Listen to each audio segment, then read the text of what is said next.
పొంగులేటి కాస్త పొగరు తగ్గించుకోవాలని సూచించారు మాజీ మంత్రి హరీష్ రావు. రాఘవ కన్స్ట్రక్షన్స్ పై అబద్దాలు చెప్పింది ఎవరు అంటూ ప్రశ్నించారు. మైనింగ్ లో లూటీ చేసి నాదర్గుల్ భూముల విషయంలో కూడా అబద్దాలు చెప్పారన్నారు హరీష్ రావు.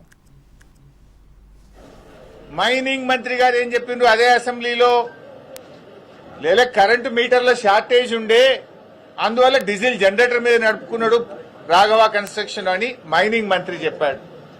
మరి అనుమతులు లేవు కదా అంటే, అనుమతులు కొంచెం లేట్ అవుతాయి కదా, ఢిల్లీకి పొల్యూషన్ కంట్రోల్ బోర్డుకి అప్లై చేసుకున్నాడు రాఘవ కన్స్ట్రక్షన్స్ అని మైనింగ్ మంత్రి చెప్పాడు. అధికారులు ఏం చెప్పారు? ఒక్క అధికారి కాదు, revenue, electricity, pollution control board, mining department 4 శాఖల అధికారులు మైన్ ఇన్స్పెక్ట్ చేసి 4 శాఖల అధికారులు ఇది ఇల్లీగల్ మైన్, అనుమతులు లేకుండా నడుపుతున్న మైన్ అని 4 శాఖల అధికారులు రాఘవ కన్స్ట్రక్షన్ కు నోటీస్ ఇచ్చారు.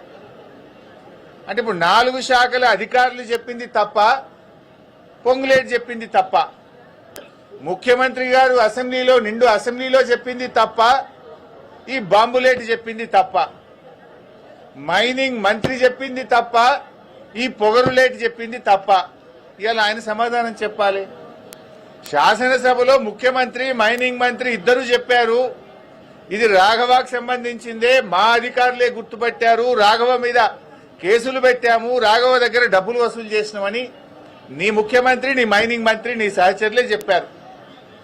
నువ్వేం బుకాయిస్తున్నావు, అది నాకు సంబంధమే లేదు అని బుకాయిస్తున్నావు. అరే 4 శాఖల అధికారులు పోయి ఒక్కసారి కాదు నీకు 3 సార్లు నోటీసులు ఇచ్చారు. యాక్షన్ తీసుకోమని పొల్యూషన్ కంట్రోల్ బోర్డుకు లేఖ రాశారు. నువ్వు పొగరు తగ్గించుకో, పొగరులేటి, ఇంకా చాలా ఉన్నాయి నీ విషయాలు బయటకు రావాల్సినాయి. శాసనసభలో మరి నువ్వు ఎందుకు లేచి మాట్లాడలే? నువ్వు ఉన్నావు కదా అక్కడనే. నీ ముఖ్యమంత్రి గారు లేచి ఇది ప్రతిపక్షం దొరకవట్లే, ఈ దొంగతనం మేమే దొరకబట్టినాం, ఈ దొంగతనాన్ని మేమే నోటీసులు ఇచ్చినాం, మేమే పెనాల్టీలు వేసినామని నీ ముఖ్యమంత్రి చెప్తుంటే నువ్వు పక్కనే కూర్చున్నావు కదా. ఇది నాది కాదు అని అసెంబ్లీలో నువ్వు ఎందుకు లేచి నిలబడి చెప్పలేదు? నీ మైనింగ్ మంత్రే లేచి రాఘవకు అనుమతులు లేవు, రాఘవ అనుమతుల కోసం ఢిల్లీకి అప్లై చేసిందని చెప్తే అసలు రాఘవకు మైనే లేదని నువ్వు అసెంబ్లీలో లేచి ఎందుకు చెప్పలేదు? నువ్వు అసెంబ్లీలో ఉన్నావు కదా, నా పక్క సీట్లనే కూర్చున్నావు కదా, మరి ఆ రోజు ఎందుకు లేవలేదు? 12 రోజులకు గుర్తొచ్చిందా నీకు మైన్ లేదని? ఇదంతా బుకాయించే ప్రయత్నం, మసిబూసి మారేడుగా చేసే ప్రయత్నం. ఆ మైన్ నీది కాకపోతే అక్కడ కంటైనర్ మీద రాఘవ కన్స్ట్రక్షన్ అనే పేరు ఎందుకున్నది? ఆ కంటైనర్ మీద కాంగ్రెస్ పార్టీ జెండా ఎందుకు పెట్టిండ్రు? బీఆర్ఎస్ పార్టీ బయటకు తీయంగానే ఆ రాఘవ కన్స్ట్రక్షన్ కు పెయింటింగ్ వేసి కనబడకుండా ఎందుకు చేసిండ్రు? కాంగ్రెస్ పార్టీ జెండా ఎందుకు బీకేసిందో సమాధానం చెప్పాలి కదా. నువ్వు నీ కంటైనర్ మీద నీ పేరుంటది, మీద కాంగ్రెస్ పార్టీ జెండా ఉంటది. పొల్యూషన్ కంట్రోల్ బోర్డులో నోటీస్ ఇస్తే, మైనింగ్ డిపార్ట్మెంట్ నోటీస్ ఇస్తే నీ ఉద్యోగి రిసీవ్డ్ అని సంతకం పెట్టి డేట్ వేసి ఫోన్ నంబర్ పెట్టి రాసిచ్చిన డాక్యుమెంటే కదా నేను అసెంబ్లీలో చూపించింది. మరి ఇప్పుడు చెప్పు, ఎవరు తప్పు? ముఖ్యమంత్రి తప్ప? చెప్పు, నా ముఖ్యమంత్రి అబద్దం చెప్పిండు అసెంబ్లీలో అని చెప్పు, మైనింగ్ మంత్రి అబద్దం చెప్పిండు అసెంబ్లీలో అని చెప్పు. నువ్వు కూడా అసెంబ్లీలో ఉన్నావు కదా, ముఖ్యమంత్రి మాట్లాడేటప్పుడు, మైనింగ్ మంత్రి మాట్లాడేటప్పుడు నువ్వు అసెంబ్లీలో కూర్చున్నావు. నువ్వు ఎందుకు నోరు మెదపలేదు? ఎందుకు నాకు మైన్ లేదని అసెంబ్లీ సాక్షిగా చెప్పలేదు? అంటే నువ్వు బుకాయిస్తున్నావు.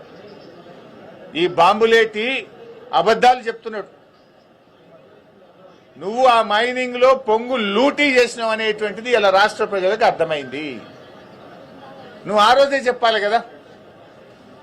అదేవిధంగా నాదర్గుల్ భూముల విషయం, బీఆర్ఎస్ టైంలో రిజిస్ట్రేషన్ అయిందని ఒక చిల్లర కథ చెప్తున్నావు. నేను అందుకే చెప్పిన, నిజాలు దాచి అబద్దాలు మాత్రమే మాట్లాడినామని. నిజమేంటిది? 2016లో ఈ భూములను నిషేధిత భూముల జాబితాలో పెట్టింది బీఆర్ఎస్ ప్రభుత్వం. ఆనాటి ఆర్డీఓ గారు ఈ భూములు కొల్లగొట్టే ప్రయత్నం చేస్తే 2016లో 22A కింద పెట్టి నిషేధిత జాబితాలో పెట్టి ఈ భూములను కాపాడింది నాటి బీఆర్ఎస్ ప్రభుత్వం. ఆ తర్వాత ఆ కంపెనీలు హైకోర్టుకు పోతే 2022లో ప్రభుత్వం బలమైన వాదనలు వినిపించి హైకోర్టులో కూడా ఆర్డీఓ గారి నిర్ణయం సరి అయిన నిర్ణయం, ఈ భూములు సీలింగ్ భూములు అని హైకోర్టు సింగిల్ బెంచ్ లో కూడా ఉత్తర్వులు తెప్పించింది బీఆర్ఎస్ ప్రభుత్వం. ఆ తర్వాత డివిజన్ బెంచ్ కూడా కంపెనీలు పోతే హైకోర్టు డివిజన్ బెంచ్ లో కూడా ఆనాటి రెవెన్యూ డిపార్ట్మెంటు అధికారులు అద్భుతంగా వాదనలు వినిపించి ఇవి సీలింగ్ భూములే, అమ్మిన వారి మీద కొన్న వారి మీద క్రిమినల్ చర్యలు తీసుకోవాలని చెప్పి హైకోర్టు డివిజన్ బెంచ్ నుంచి కూడా జడ్జిమెంట్ తెప్పించింది బీఆర్ఎస్ ప్రభుత్వమే. ఇవి ఎందుకు దాస్తున్నావు? ఆనాటి ఆర్డీఓ ఇవి సీలింగ్ భూములని నిషేధిత భూములా పెట్టింది బీఆర్ఎస్ ప్రభుత్వం కాదా? సింగిల్ బెంచ్ దగ్గర కోర్టులో కేసు గెలిచింది బీఆర్ఎస్ ప్రభుత్వం కాదా? డివిజన్ బెంచ్ లో ప్రభుత్వ పక్షంగా ఇవి సీలింగ్ భూములని కేసు గెలిచింది బీఆర్ఎస్ ప్రభుత్వ హయాంలో కాదా? దీనికి ఎందుకో సమాధానం చెప్పవు. నిన్న మంత్రి గారు ఒక మాట అన్నాడు, ఈ భూములు మేము సుప్రీంకోర్టులో వచ్చిన తర్వాత మా ఆర్డీఓ గారు సుప్రీంకోర్టులో ఫైల్ చేసిండు అన్నావు. ఏమన్నాడు? ఇవి గవర్నమెంట్ భూములే అని సుప్రీంకోర్టులో మేము ఫైల్ చేసినాము, మా ఆర్డీఓ ఫైల్ చేసిండు అని పొంగులేటి గారు అన్నారు. మరి గవర్నమెంట్ భూములే అయితే రోజుకొక పేరెందుకు మారుతుంది బోర్డుల మీద? అక్కడ ఎందుకు ఆ కబ్జాదారులు బౌన్సర్లు పెట్టుకుని రాత్రింబవళ్లు కాపలు కాస్తుంటే ప్రభుత్వం మొద్దు నిద్రపోతుందా? 2.5 ఏళ్లుగా రెవెన్యూ మంత్రిగా ఆ భూమిని ఎందుకు స్వాధీనం చేసుకోలేదు అని అడుగుతా ఉన్నా. ఆడ రోజుకొక పేరు, ఒకనాడు కోహినూర్ వస్తుంది, తెల్లారి ఎంఈఏఎల్ వస్తుంది, తర్వాత శిల్పా వస్తుంది, తర్వాత శిల్పా రాగానే అది మళ్ళీ రాత్రి పెయింటింగ్ పడుతుంది. శిల్పాలు ఎవరు ఉన్నారో తెలుసు కదా. ఆ తర్వాత ఏక్యూ స్క్వేర్ వస్తుంది, ఆ తర్వాత మళ్ళీ కోహినూర్ సింప్లెక్స్ వస్తుంది. ఎందుకు బోర్డుల మీద పేర్లు మారుతున్నాయి? ఏక్యూ స్క్వేర్ వెనుక నీ కొడుకున్నది నిజం కాదా? శిల్పాతో మీకు వ్యాపార సంబంధాలున్నాయి నిజం కాదా? పెడదామా, డాక్యుమెంట్లు బయట పెడదామా? శిల్పాతో రాఘవ కంపెనీకి ఇవాళ హైదరాబాద్ లో వ్యాపార సంబంధాలు ఉన్నాయా లేవా?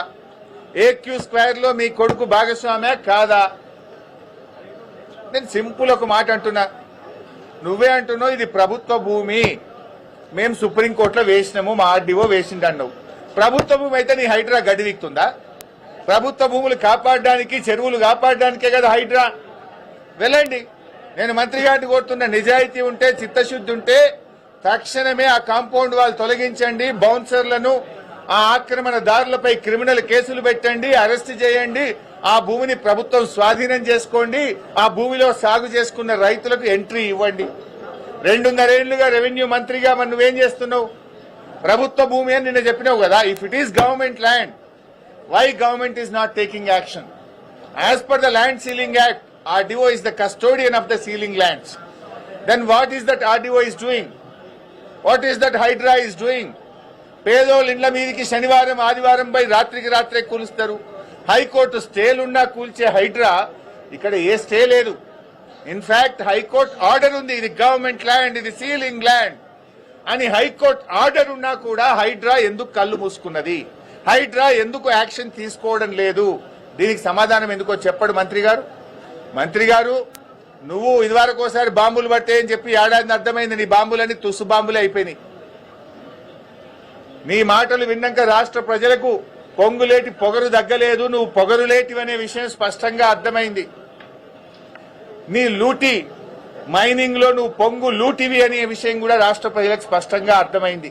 ఇంకా చాలా ఉన్నాయి బయటకు వచ్చేది, ఏమిట్లకేమి రాలే, ఇంకా చాలా ఉన్నాయి. మేము స్ట్రైట్ గా అడుగుతున్నాం, ఇది ప్రభుత్వ భూమి అని ఎప్పుడైతే మీరు చెప్తున్నారో సెక్రటరియట్లో కూర్చొని, అది ప్రైవేట్ ఆధీనుల చేతుల్లో ఉంది. కమాన్, యూ హ్యాండ్ ఓవర్ ఇట్. హైడ్రాను పంపించు, కాంపౌండ్ వాళ్ళు డెమాలిష్ చేయి, ఆక్రమణదారులను బౌన్సర్లను అరెస్ట్ చేయి, అక్కడ గవర్నమెంట్ భూమి అని పేరు పెట్టి చిత్తశుద్ధి నిరూపించుకో. నంబర్ 1. నంబర్ 2, మైనింగ్ అధికారులే చెప్పినారు, 4 శాఖలు, రెవెన్యూ డిపార్ట్మెంట్, రెవెన్యూ అంటే నీ శాఖనే కదా, ల్యాండ్సే కదా, నీ శాఖ అధికారే పోయి చెప్పిండు ఇది రాఘవాది అని.